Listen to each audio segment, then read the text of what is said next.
안녕하세요, 여러분. 여러분은 한여름에도 열심히 일하는 개미와 음악을 즐기며 여름을 만끽하는 배짱이가 등장하는 개미와 배짱이라는 이야기를 들어보셨나요? 이 이야기는 단순한 동화 같지만 사실 우리의 일상, 더 나아가 비즈니스에서 적용할 수 있는 중요한 교훈을 담고 있습니다.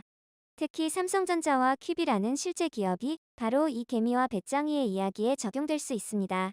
오늘은 개미와 배짱이의 이야기를 통해 기업의 성공 및 실패 전략과 개선 방향에 대해 알아보고 수학 분석을 통해 실제 사례에 적용해보는 시간이 되겠습니다.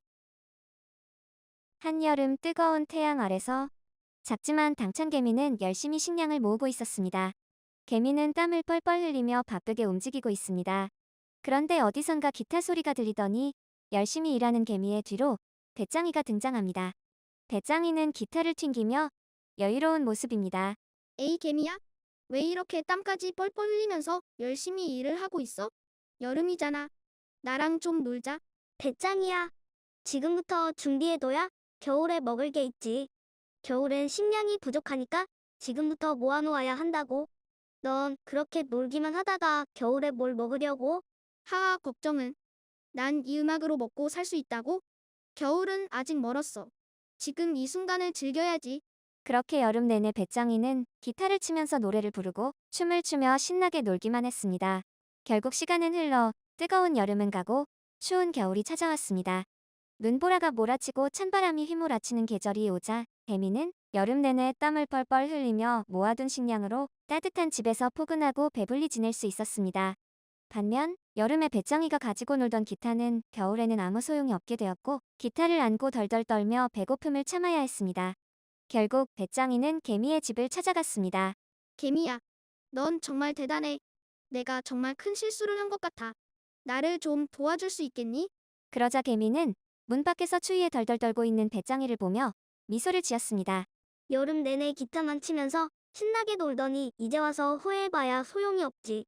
다음 여름부터는 나처럼 미리 여름부터 준비해두는 게 좋을 거야. 맞아 개미야. 나 이제 정신 차렸어. 다음 여름엔 나도 열심히 준비해 볼 거야.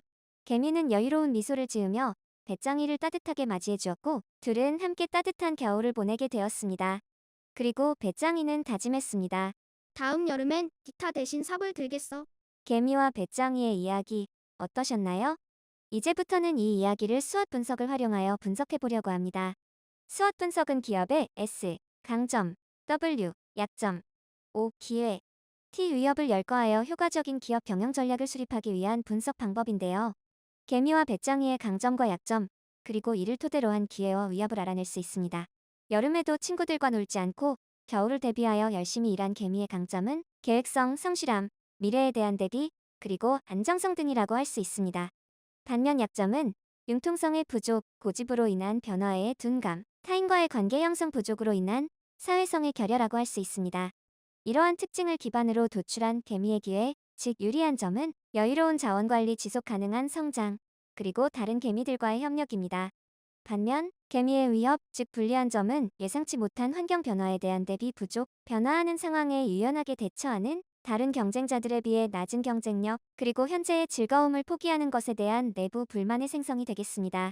개미와 달리 겨울을 대비하지 않고 여름을 즐긴 배짱이의 강점은 현재 상황에 빠르게 적응하는 상황 적응력, 다른 곤충들과의 사회적 관계 형성, 그리고 즉흥적으로 상황에 맞게 행동하는 상황 유연성입니다. 반면 약점은 계획성의 부족, 미래를 대비하지 못함으로 인한 안정성의 결여, 그리고 결국 개미에 의존하게 되는 의존성입니다. 이러한 특징을 기반으로 도출한 배짱이의 기회는 유연한 사고와 행동을 통한 창의성의 발휘, 개미와의 협력을 통한 상호 보완적인 협력 관계의 형성, 그리고 변화에 발맞춘 빠른 대응을 통한 단기적 기회의 창출이라고 할 수 있습니다. 반면 위협은 미래에 대한 대비 부족, 준비된 경쟁자들에 비해 낮은 경쟁력, 그리고 자립하지 못하고 항상 다른 이들에게 의존해야만 하는 의존성 등이 되겠죠? 이 이야기에서 개미와 배짱이 중 누가 더 올바른 삶을 살고 있다고는 할 수 없습니다.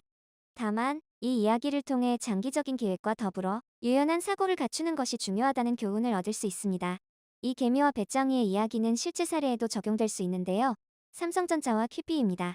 이 두 기업의 사례를 수학 분석하여 성공과 실패의 전략을 더 명확하게 이해해 봅시다. 먼저 삼성전자는 이야기 속 개미와 같은 기업입니다. 삼성전자의 강점은 반도체, 스마트폰, 가전제품 등 다양한 제품의 포트폴리오를 가지고 있다는 점입니다. 또 R&D에 대한 지속적인 투자로 인한 기술 혁신과 글로벌 시장 점유율, 그리고 꾸준한 매출과 이익 창출을 통한 안정적인 재무 상태도 삼성전자의 강점입니다. 반면 약점도 있습니다. 특정 제품군, 특히 반도체에 대한 의존도가 높고 대기업 특유의 관료주의와 경직성이 존재합니다. 또한 신생기업이나 스타트업과의 협력보다는 자체적으로 해결하려는 경향이 있습니다. 따라서 삼성전자는 5G와 AI 기술을 활용한 시장에서의 기회, 친환경 제품과 지속 가능한 경영으로 새로운 시장을 개척할 수 있는 기회, 글로벌 기업 및 스타트업과의 협력을 통한 혁신을 도모할 수 있는 기회 등이 있습니다.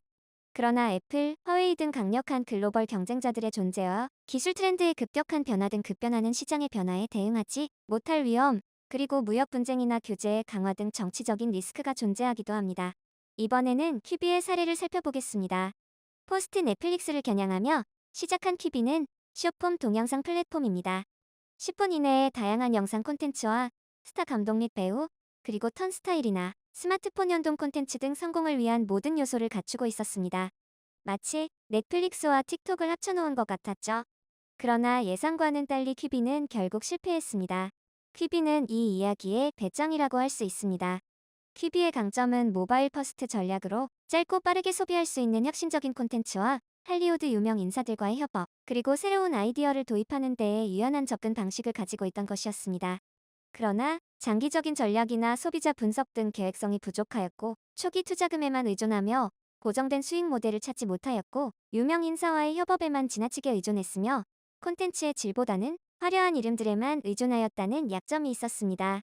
퀴비는 모바일 시장, 혁신적인 콘텐츠와 형식, 그리고 초기에 관심을 끌어모아 새로운 시장을 창출하고 점유율을 높일 수 있는 기회가 있었습니다. 하지만 지속 가능한 성장 전략의 부재로 미래에 대한 대비가 부족했으며, 이미 시장에 있는 넷플릭스나 디즈니 플러스, 유튜브 등 강력한 경쟁자들이 존재했습니다. 또 초기 투자에 지나치게 의존하다 보니 퀴비만의 안정적인 수익 구조를 확보하지 못했다는 위협을 이기지 못하고 결국 실패하게 되었습니다. 개미와 배짱이. 삼성과 퀴비의 두 사례를 통해 우리는 두 가지의 중요한 교훈을 얻을 수 있습니다. 개미의 성실함과 계획성뿐만 아니라 때로는 배짱이의 유연성과 창의성 또한 현대 비즈니스에서 매우 중요한 덕목이라는 것입니다. 기업이 직면할 수 있는 다양한 위험, 예를 들어 경기 침체로 인한 매출 감소나 예기치 못한 비용의 증가, 시장과 트렌드의 변화, 경쟁의 심화, 자금난 등을 효과적으로 대응하기 위해서는 장기적인 목표를 설정하고 비상 자금을 비축하는 것이 중요합니다. 또한 시장 조사와 분석을 통해 변화에 빠르게 대응하고 지속적인 개선과 직원 교육을 통해 경쟁력을 유지하는 것이 필요하겠지요. 개미와 배짱이 같은 삼성전자와 퀴비의 사례를 통해 장기적인 준비와 유연한 사고의 균형이 얼마나 중요한지 알 수 있었습니다. 여러분도 개미의 계획성과 배짱이의 유연성을 잘 결합하여 더 나은 비즈니스 전략을 수립하시길 바랍니다. 구독과 좋아요는 사랑입니다.